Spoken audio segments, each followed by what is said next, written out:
This is what I see in women raising children. I see a lot of women who they can barely take care of themselves, and yet they have a child, or two, or three. I see women in the Hispanic community, in the African American community, even in the Asian community, even in the white community. I'm seeing women who can barely take care of themselves. I see women who get a job, just any job, because they have to provide for their 2-3 kids. I see women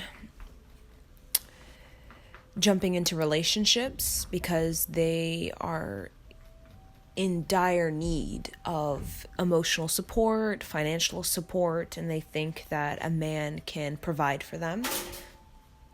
To find out that these men, not very good providers. And I see these children with these women, and these children are enthusiastic. They are hopeful. They are very hopeful children. And yet there is this great sadness in this woman's heart.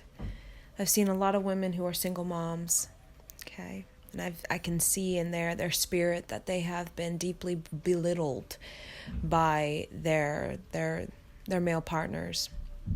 And I've seen men who they have this very competitive, aggressive, almost angry nature when it comes to women. They're angry at women, and these same women that are raising their children are doing the best they can to give this child a good life.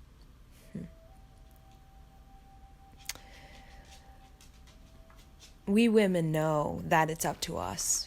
Either we like it or not. We understand that we carry the generation. Men do not carry the generation. They like to think that they create legacy. No, but it's the generation that decides the direction of that legacy. We all know legacy can be quite destructive, as we know legacy of kings that all kind of brutality. And we know legacies of ingenuity, legacies of evolving science and moral reason. But the ones who really pioneer that is the woman. They set the frameworks for the child. And if the child will create a legacy of destruction or creation, we as women, we know that we create the frameworks for that child to become an adult and destroy themselves, create themselves. And we know also as women that we are the voice of reason. When everything gets so competitive and aggressive and angry, we could say quite confused we are during this period, that we women are the voice of reason. We are the intuition. We are the insight. Okay. And we give this insight to our children. We help them to view beyond the clouds of confusion. Amongst all of the cloud of confusion, we are the one that are able to connect with that atmosphere above and beyond that cloud of misfortune, or that cloud of poverty, or that cloud of dissatisfaction, that cloud of anger. We have a sense of mission as women. Men have that too. They have that drive, that determination, that grit to make something happen. But as women, we hold the insight when it comes to why are we wanting to drive forward? What is the mission? What are we trying to refine? What are we trying to improve about our human evolution? We need a drive to pioneer that in, but we also need a vision. And women, we hold the vision for humanity. Okay? We hold the vision for humanity. Now, when it comes to men in this patriarchal age, that was about 12,000 years, have been basically bred to be very competitive and very aggressive. And that also trickles into, I see with these single mothers and their men, okay, their partners, okay. And this is not every single man or woman. There is very dynamic. Life, relationships, people are so dynamic. But this is an observation, okay? There are themes. We are very individualized, but there also are themes to humanity and to our culture of raising children and relationships between men and women. There are themes, okay? So with men being kind of bred to be very competitive and to be too aggressive and very ego and just self-centered, self-importance. I have to have my ego before I can start to feel like I can be of value. So men think value is their self-importance, okay? But with these women and these generations of children, okay, that are coming up, and these single mothers, men can bring that competition, that aggression into the way they treat women. I've seen a lot of men who are angry about women, a lot of men who don't like women, okay, kind of thing. Either they admit it or not, I can see it in their psyche. We need to understand that women and a child, particularly women raising children, either we are co-parenting or a mother and the father is absent, that kind of thing, or we just not ready or available or even want to have the children that we have, and understand that it is a difficult task for a woman to raise a child currently right now. Okay, it's not favorable to raise children to complete their mission or to pursue their creative potential. It's almost like it's not favorable at this time for children to be raised up to realize their creative potential. So it's a difficult task for women to raise children in this very competitive and aggressive the society that we live in, where we're always trying to attack money, attack sex. We're trying to impose ourselves and to make things happen, kind of thing. To as a woman, when we have with such competitive and aggressive nature towards us as women, okay, raising children, especially from the father or from the man, we already have this sense of self-belittlement.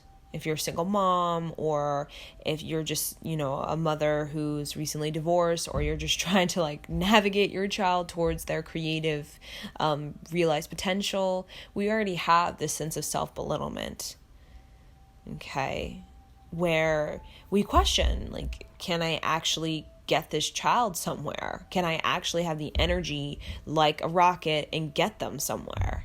Or am I going to fall short, and is this kid just going to kind of end up just like an empty shell? That's the great question for parenting right now. We all wonder, my child going to become an empty shell, or is my child going to realize his or her creative potential? It can go either way, and we're seeing that. It could go either way. Empty shell or realize creative potential. And the woman understands that it's on her. It's on her to rise up. And the difficulty of rising up is that self-belittlement. And when we have this culture of men who easily in victimization, it's very easy to be seduced into victimization. I'm a victim of my sex habit. I'm a victim of my childhood issues. I'm a victim of this issue. It's so many seductions to be victims as men. And the masculine victimization is anger, is very heated anger. Okay, because men represent that sun energy. So when men feel that victimization, it is a lot of anger. When women feel that victimization, because women are the moon, they feel a very emotionally emotionally, what is the word?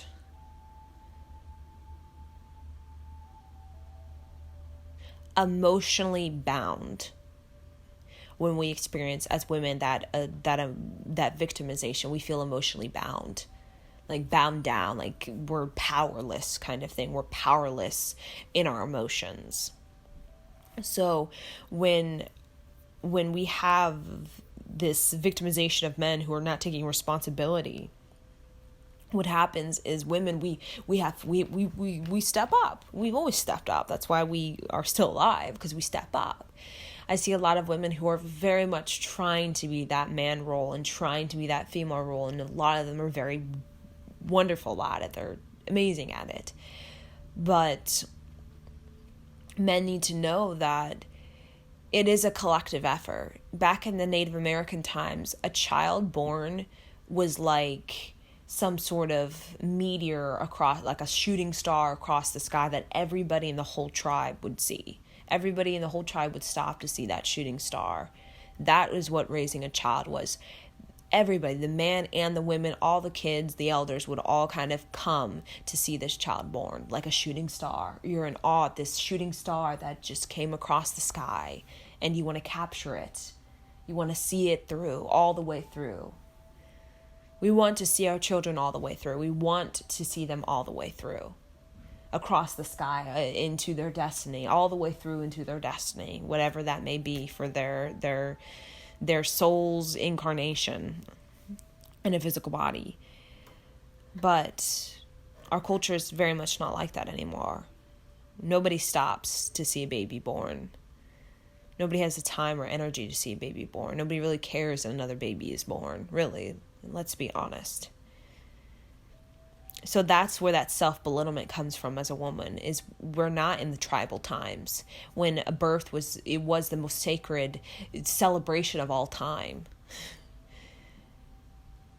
Everybody would come around. Everybody would chant. Everybody would sing. Everybody would dance. Everybody would just contribute in any way they could. It's not like that. So the self-belittlement comes with women, is knowing that their community or the people around them, they don't really care about their new child. That's where the self-belittlement comes, because we know as women it takes a tribe to raise a child to reach its full destiny. It's not something that as a woman alone we could do. We would have to be very wise, very resourceful, very refined to be able to do that.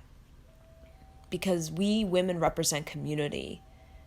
Okay, we represent community coming together. We represent inclusion. We represent collaboration. And when we don't have that in our life as women, when we don't have community, when we don't have that sense of tribe or inclusion or collaboration, self-belittlement is really what we become as women, really. Now, men have, like I said, that anger. They have that heat of anger when they're victims. And you could see it on their face. I call it the red skin, like red skin kind of thing. Yeah, that I see a lot of men, even Asian, Black, Hispanic. There's this red skin of anger. Basically, it's like the liver. Okay, when you get too angry, your liver it can't handle that heat. Okay, that liver starts to basically break down. Okay, the function of it starts to break down, and it gives you this sort of this glow of like red kind of thing. So it's because the liver is basically on fire. You know, that's why you have this glow in your face, because your liver is basically on fire. Okay, that's what I see it. So when women who have this natural self-belittlement, and then men have this fire of anger towards themselves, towards women, just towards anything they can just grip their grip onto, what this does is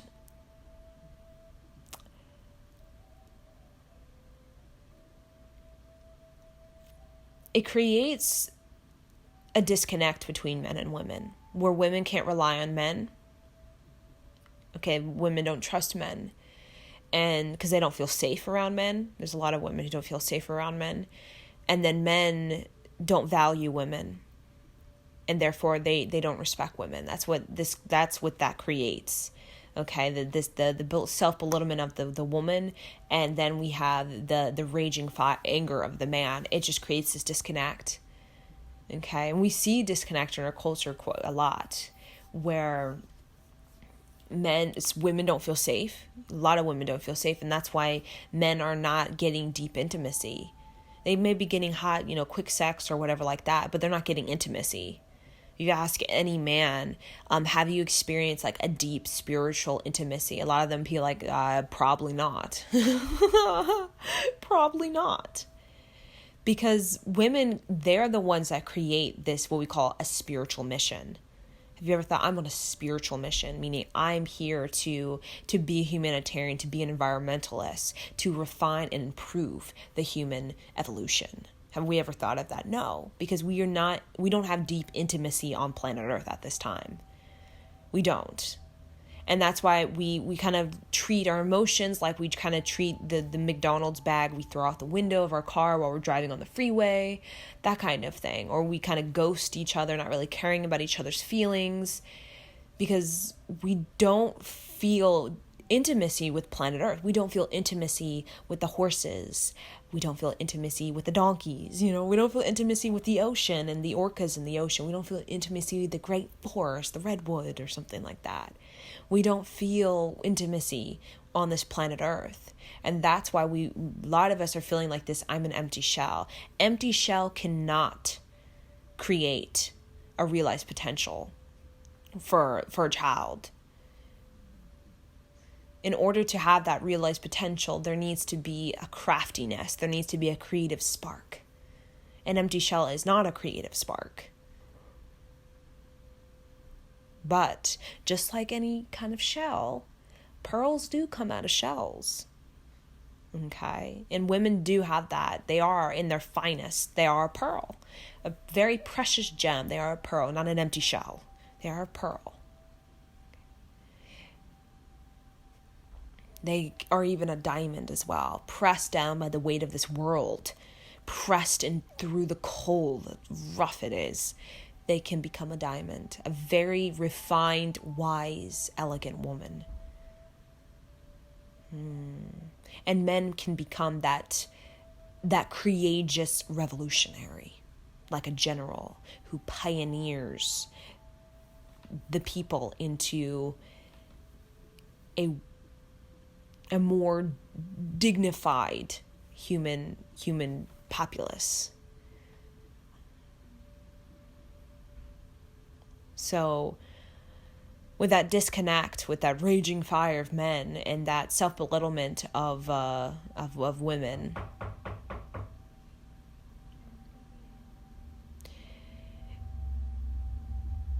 it is bringing value back into women, that sense of support to see it through as men. We don't really think of our purpose. A lot of men have no sense of purpose. But bringing value back into women. And men or women bringing a level of safety back in men. That I can be safe in men. That creates a greater discernment for women. And for men, it creates a greater respect towards the woman. And when we start to redevelop this, it's a process. It's not going to happen overnight. Of course not. We're going to start to see like deeper, we call it the word union. Okay? What we call an actual union, which is deep intimacy. And that's here on this planet right now where we're seeing relationships that are true deep intimacy. Not where woman doesn't feel safe with the man and man doesn't really respect or value the woman, and that creates this weird kind of like, oh my God, it's like, what? They don't even like each other. Like, why are they together? They don't like each other. When we bring that value, when we bring that safety, we bring that deep intimacy. And deep intimacy is revelation. It is philosophy. It is spiritual mission. And that is what we're yearning for on this planet. Because when we have a spiritual mission, a sense, a calling, or whatever we can say, it's spiritual mission. To be wise, to be finer. We become quite evolutionary. evolutionary in raising children, evolutionary in our potential in this life, our capacity, evolutionary in our capacity to handle emotions, to move forward. And that is we could say, the ancient past of woman. Woman was evolutionary. She raised her kids from an evolutionary point of view, not from a point of view of, I have no idea what I'm doing. I'm just trying to survive. I'm just hungry to survive. It became evolutionary. It became a spiritual mission, because that deep intimacy between man and woman, it doesn't have to be, it could be platonic. It could even be brother and sister. It's not sexual, okay? The deep bond, it supported that woman to be evolutionary leader of the generation, okay? Through philosophy, through science, through math, through self-esteem development, through character building. And man, he became evolutionary in his drive to be responsible. So men represent like responsibility. Okay, that's safety. When you're responsible, you're safe. Okay, you know what I'm saying? When you pay your bills, you're safe. Now, if you're irresponsible and you don't pay your bills when they're due, or all these kinds of things, what happens? You're not safe. You could get evicted. You get all this bad credit. You're not in a good situation. You're trapped, or you're bound. That is not safety. Men represent safety. They represent shelter. When they become responsible, when they use that fire of the liver, that anger, that heat of anger, to really drive them to be even more responsible for their habits, for their addictions, for the things they say to themselves and to other people, their lifestyle, their environments, their career choices, their responsibility to humanity. Woo. A man can really step up into what we call becoming an ally, which is like a general. You're an ally to yourself and to other people. When a man becomes an ally, he becomes a haven for a woman. A haven for a woman. When he is just this victim of his own habits and his addictions and his career and his lack of money or his poverty consciousness, whatever it is, he's not trustworthy, and there is no protection with him. So as women, we believe that we're worthy to have no protection and to have a man who's not trustworthy. So we have sex and we create these babies, but then we still never really feel safe, regardless. Most of us women, we don't really feel safe. But we think that that's kind of the best we can get from men. But the push, we talk about the evolutionary push for women and for men, is to, push men to be responsible over whatever their sex or their money or whatever kind of habit or addiction. Push them to be responsible, because that's going to push them towards their spiritual mission.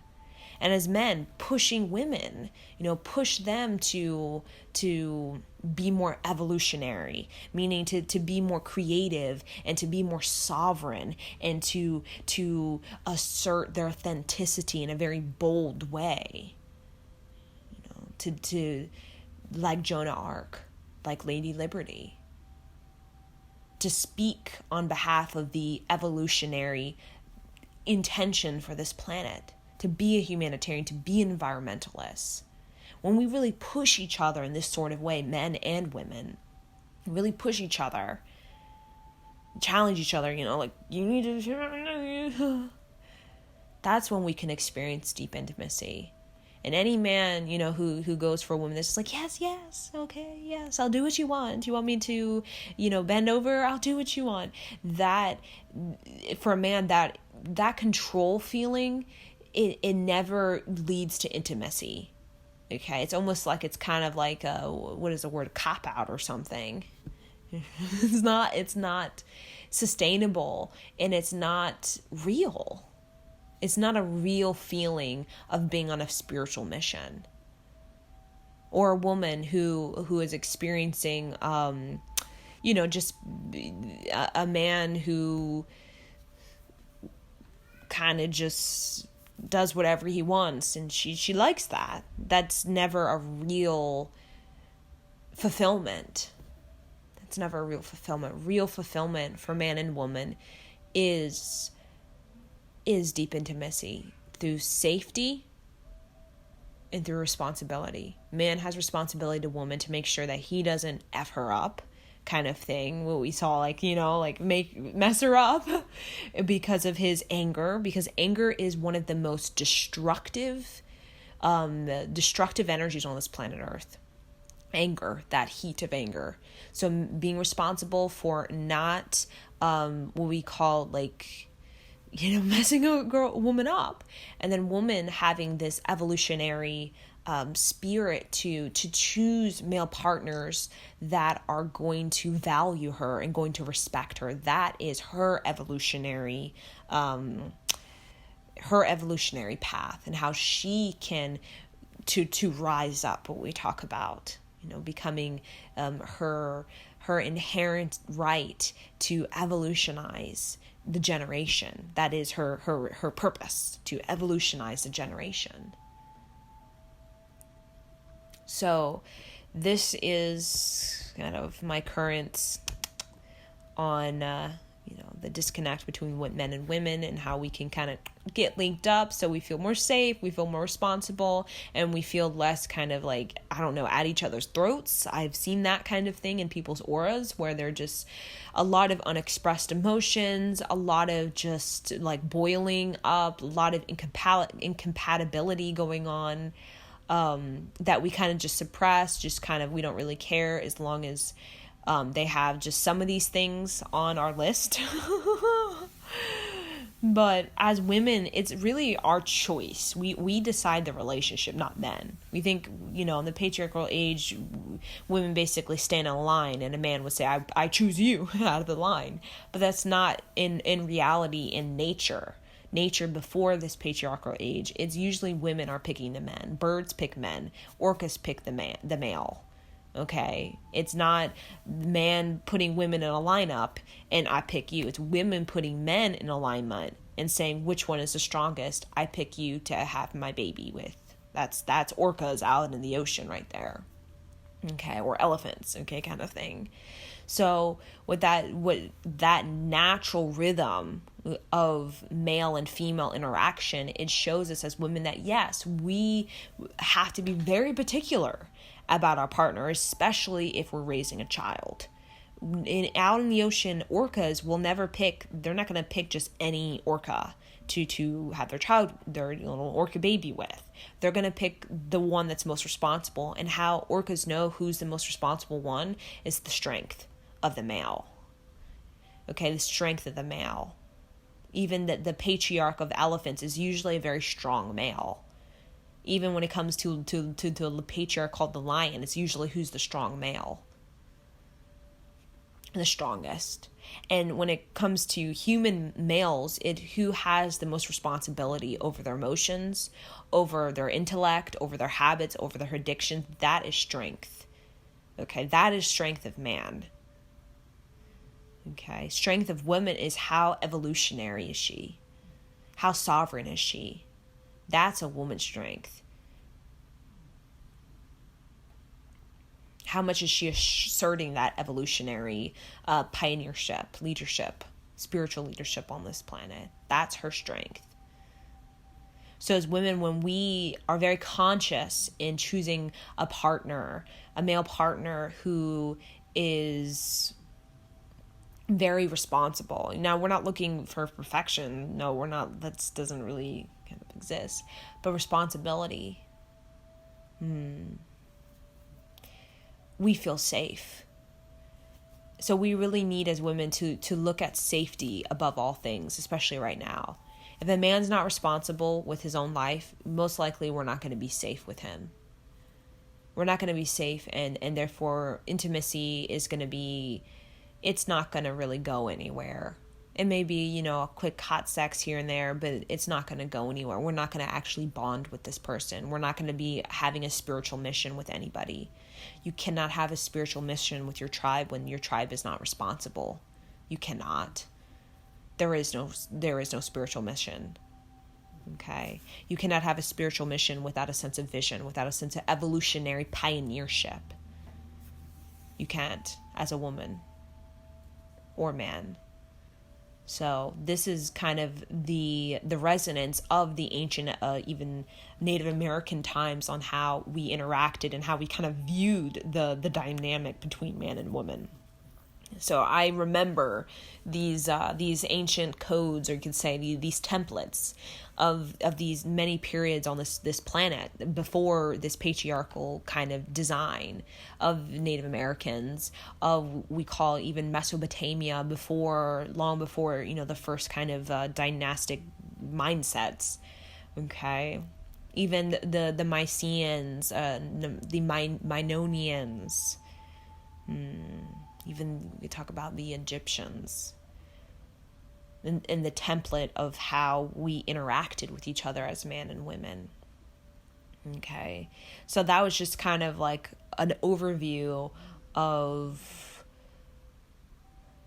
the disconnect coming into a deeper intimacy between man and woman, and what that looks like, and how we can actually, what we can work on within ourselves, what we can concentrate or put reflection on to bring about this deeper intimacy with ourselves, so that we can feel less angry, less self-belittlement, and more responsible and more evolutionary. So thank you.